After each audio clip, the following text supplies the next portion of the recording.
ಎಲ್ಲರಿಗೂ ಸ್ವಾಗತ. KBನ ಮೊದಲ NTCP ಸೀನಿಯರ್ 2026ರಲ್ಲಿ ನಿವೃತ್ತಿ ಹೊಂದಲಿದ್ದು, ಈ ಸಂದರ್ಭದಲ್ಲಿ NPS ಆ್ಯಂಡ್ OPS ಬಗ್ಗೆ ಜಾಗೃತಿ ಮೂಡಿಸುವ ಉದ್ದೇಶದಿಂದ ಈ ವಿಡಿಯೋ ಮಾಡಲಾಗಿದೆ. KPTCL ವೆಬ್ಸೈಟಿಂದ ಅಧಿಕಾರಿಯ ಮಾಹಿತಿಯನ್ನು ಪಡೆದು ಅವರ ಮಂತ್ ವೈಸ್ ಕಾಂಟ್ರಿಬ್ಯೂಷನನ್ನು ಎಕ್ಸೆಲ್ಗೆ ಕಾಪಿ ಮಾಡಿ ಈ ರೀತಿ ಟ್ಯಾಬ್ಲೆಟ್ ಮಾಡಿತ್ತು. ಅದರಲ್ಲಿ ಎಂಪ್ಲಾಯ್ ಕಾಂಟ್ರಿಬ್ಯೂಷನ್ 20,51,000 ಇದೆ. ಎಂಪ್ಲಾಯರ್ ಕಾಂಟ್ರಿಬ್ಯೂಷನ್ 25,95,000 ಇದೆ. ಟೋಟಲ್ 46,46,000ದಷ್ಟು ಆಗುತ್ತೆ.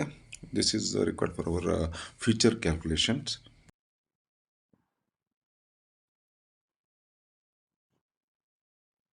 ಹೀಗೆ KPTCL ವೆಬ್ಸೈಟ್ನಿಂದ ಪಡೆದ ಮಾಹಿತಿಗೆ ನಮಗೆ ಬೇರೆ ಗ್ರೋತ್ ರೇಟೆಲ್ಲ ನಮಗೆ ಕರೆಕ್ಟಾಗಿ ಗೊತ್ತಿಲ್ಲದಿರೋದ್ರಿಂದ, ಎಲ್ಲೂ ನಮಗೆ ಇದು ವ್ಯೂ ಆಗ್ತಾ ಇಲ್ಲದಿರೋದ್ರಿಂದ ಬೇರೆ ಬೇರೆ ಪರ್ಸೆಂಟೇಜ್ಗಳಲ್ಲಿ ನಾವು ಈ ಗ್ರೋತ್ ರೇಟನ್ನು ಕ್ಯಾಲ್ಕುಲೇಟ್ ಮಾಡಲಿಕ್ಕೋಸ್ಕರ ಎಕ್ಸೆಲಲ್ಲಿ ಈ ರೀತಿ ಕ್ಯಾಲ್ಕುಲೇಷನ್ ಮಾಡಿದೆ. ಕಾರ್ಪಸ್ ಇಸ್ ರೆಡ್ ಲೆಟ್ರಲ್ಲಿ ಇದೆಯಲ್ಲ, this is the our corpus at the end. ಇದರ ಮೇಲೆ ನಮಗೆ ಪೆನ್ಷನ್ ಫಿಕ್ಸ್ ಆಗುತ್ತೆ. ನಾವು ಗ್ರೋತ್ ರೇಟ್ ಬೇರೆ ಬೇರೆ ರೇಟನ್ನು ಹಾಕ್ಕೊಂಡು ವೇರಿ ಮಾಡೋದು. ನೋಡಿ, 8% ಹಾಕಿದರೆ 78,000 ಆಗುತ್ತೆ, 78 ಲಕ್ಷ. 7% ಹಾಕಿದರೆ 72 ಲಕ್ಷ ಕಾರ್ಪಸ್ ರೇಟ್ ಆಗುತ್ತೆ.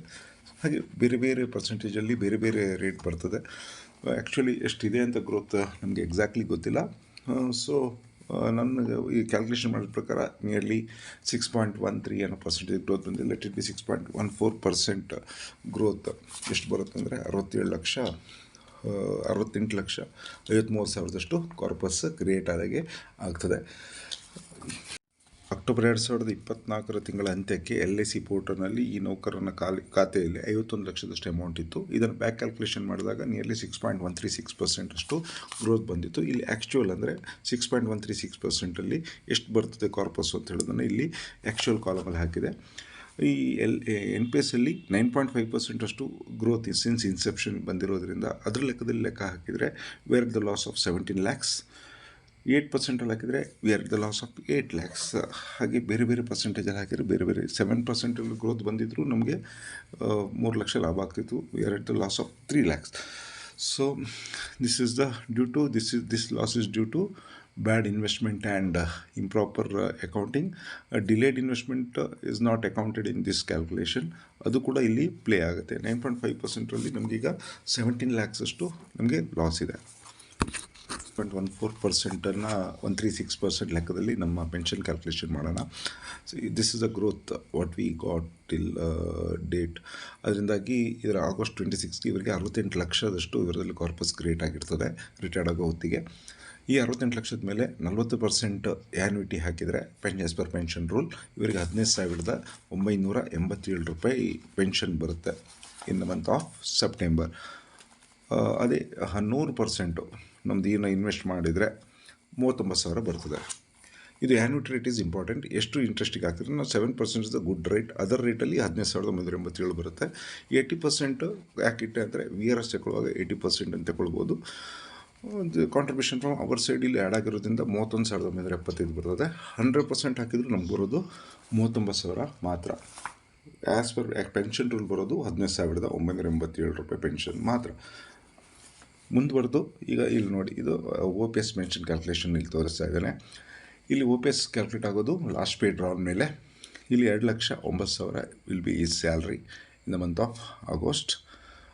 Basic plus DP plus DA LPD. Basic plus DP ಸೇರಿ ಇದರ ಮೇಲೆ ಬೇಸಿಕ್ ಕ್ಯಾಲ್ಕುಲೇಟ್ ಆಗುತ್ತೆ. OPS ಪೆನ್ಷನ್ ಅವರು 23 ವರ್ಷ ಸರ್ವಿಸ್ ಮಾಡಿರೋದ್ರಿಂದ ಈ ಕ್ಯಾಲ್ಕುಲೇಷನ್ ಇರುತ್ತೆ. ಇದರ ಪ್ರಕಾರ ಅವರಿಗೆ 46 ಫೇರ್ ಮಾಡಿರೋದ್ರಿಂದ 68,068 ಬೇಸಿಕ್ ಫಿಕ್ಸ್ ಆಗುತ್ತೆ. ಅದರ ಮೇಲೆ 18% DA ಇದು ಎಸಂಪ್ಷನ್ನು 3.75 ಆ್ಯಡ್ ಮಾಡಿದೆ ನೆಕ್ಸ್ಟ್ ಇಯರ್ಗೆ. 2 DA ರೈಸ್ ಆಗುವಾಗ 12,252 DA ಬರುತ್ತೆ. ಟೋಟಲ್ 80,321 ಇಷ್ಟು ಪೆನ್ಷನ್ OPSಲ್ಲಿ ಬರುತ್ತೆ. NPSಲ್ಲಿ ಎಷ್ಟು ಬರ್ತಾ ಇರೋದು 15,987. Is a huge difference. 1/6 or 1/5 pension ನಮಗೆ ಬರ್ತಾಯಿದೆ. 80% ಇಷ್ಟು ಬರೋದು 31,000. 100% ಇದ್ದರೆ 39,000. So to get pension equivalent to OPS ಅಂದರೆ ಇದರಲ್ಲಿ ಪೆನ್ಷನ್ 80,000ದಷ್ಟು ಪೆನ್ಷನ್ ಬರಬೇಕಾದ್ರೆ ಗ್ರೋತ್ ರೇಟ್ ಎಷ್ಟು ಬೇಕಾದಿತ್ತು?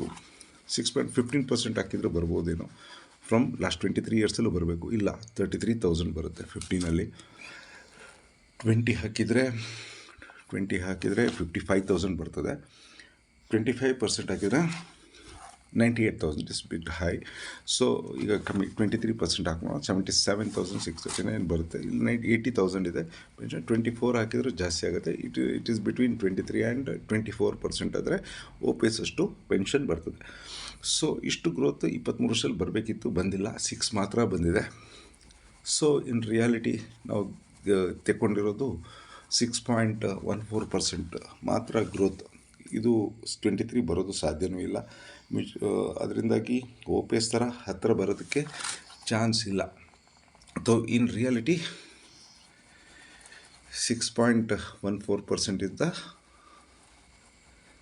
Growth V received. ಇದ್ರ ಜೊತೆಗೆ ಪೆನ್ಷನ್ 2036ಕ್ಕೆ ಆ ವ್ಯಕ್ತಿಗೆ ಎಷ್ಟು ಪೆನ್ಷನ್ ಬರುತ್ತೆ ಅಂತ ಹೇಳುವ ಲೆಕ್ಕಾಚಾರನೂ ಇಂಪಾರ್ಟೆಂಟ್. ಯಾಕಂದರೆ ಈಗ 80,321 ಈಗ ಪೆನ್ಷನ್ ಸಿಕ್ಕಿರ್ಬೋದು, ಇಲ್ಲಿ 15,987 ಸಿಕ್ಕಿರ್ಬೋದು. NPS ಪೆನ್ಷನ್ ಏನು ಹೇಳುತ್ತೆ, 15,987 ಏನಿದೆ ಇದು ಲೈಫ್ ಟೈಮ್ ಇಷ್ಟೇ. ಇನ್ನು 20-30 ವರ್ಷ ಬದುಕಿದ್ರೂ 15,987. ಇದರ ರೇಟ್ ಏನು ವೇರಿ ಆಗಲ್ಲ. ಇದು 80,321 ಮೇಲೆ ಆಗಾಗ DA rice, pay scale revision ಈ ರೀತಿ ಆಗಿ ಲೆಕ್ಕಾಚಾರ ಹಾಕಿದರೆ ಇಲ್ಲಿ ಹಾಕಿದ್ರೆ OPSಲ್ಲಿ 1,41,000 ಒಂದು ವಿತ್ 4% ಗ್ರೋತ್ ಹಾಕಿದೆ ನಮ್ಮ ಇಯರ್ಲಿ, ಆ್ಯಂಡ್ ಒಂದು 15% ಪೇ ಸ್ಕೇಲ್ ಹಾಕುವಾಗ 141 ಆಗಿದೆ. ಇದಕ್ಕಿಂತ ಜಾಸ್ತಿನೇ ಇರುತ್ತೆ. ನಾರ್ಮಲ್ ಗ್ರೋತ್ ಇಸ್ 10% ಕಳೆದ ಅಷ್ಟು ವರ್ಷ ಲೆಕ್ಕ ಹಾಕುವಾಗ.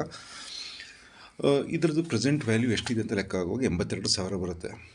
NPS 15,000, ಈಗಿನ ಪ್ರೆಸೆಂಟ್ ವ್ಯಾಲ್ಯೂಗೆ 9,347. ಇನ್ಫ್ಲೇಷನ್ ರೇಟ್ ಪ್ಲೇಸ್ ಇದು 5% ಇದ್ದರೆ 7% ಬಂದರೆ ಇನ್ನೂ ಇದರ ವ್ಯಾಲ್ಯೂ ಕಮ್ಮಿ ಆಗುತ್ತೆ. ಅದರಿಂದ NPS ತುಂಬ ಕಡಿಮೆ ಪೆನ್ಷನ್ ಬರುತ್ತೆ.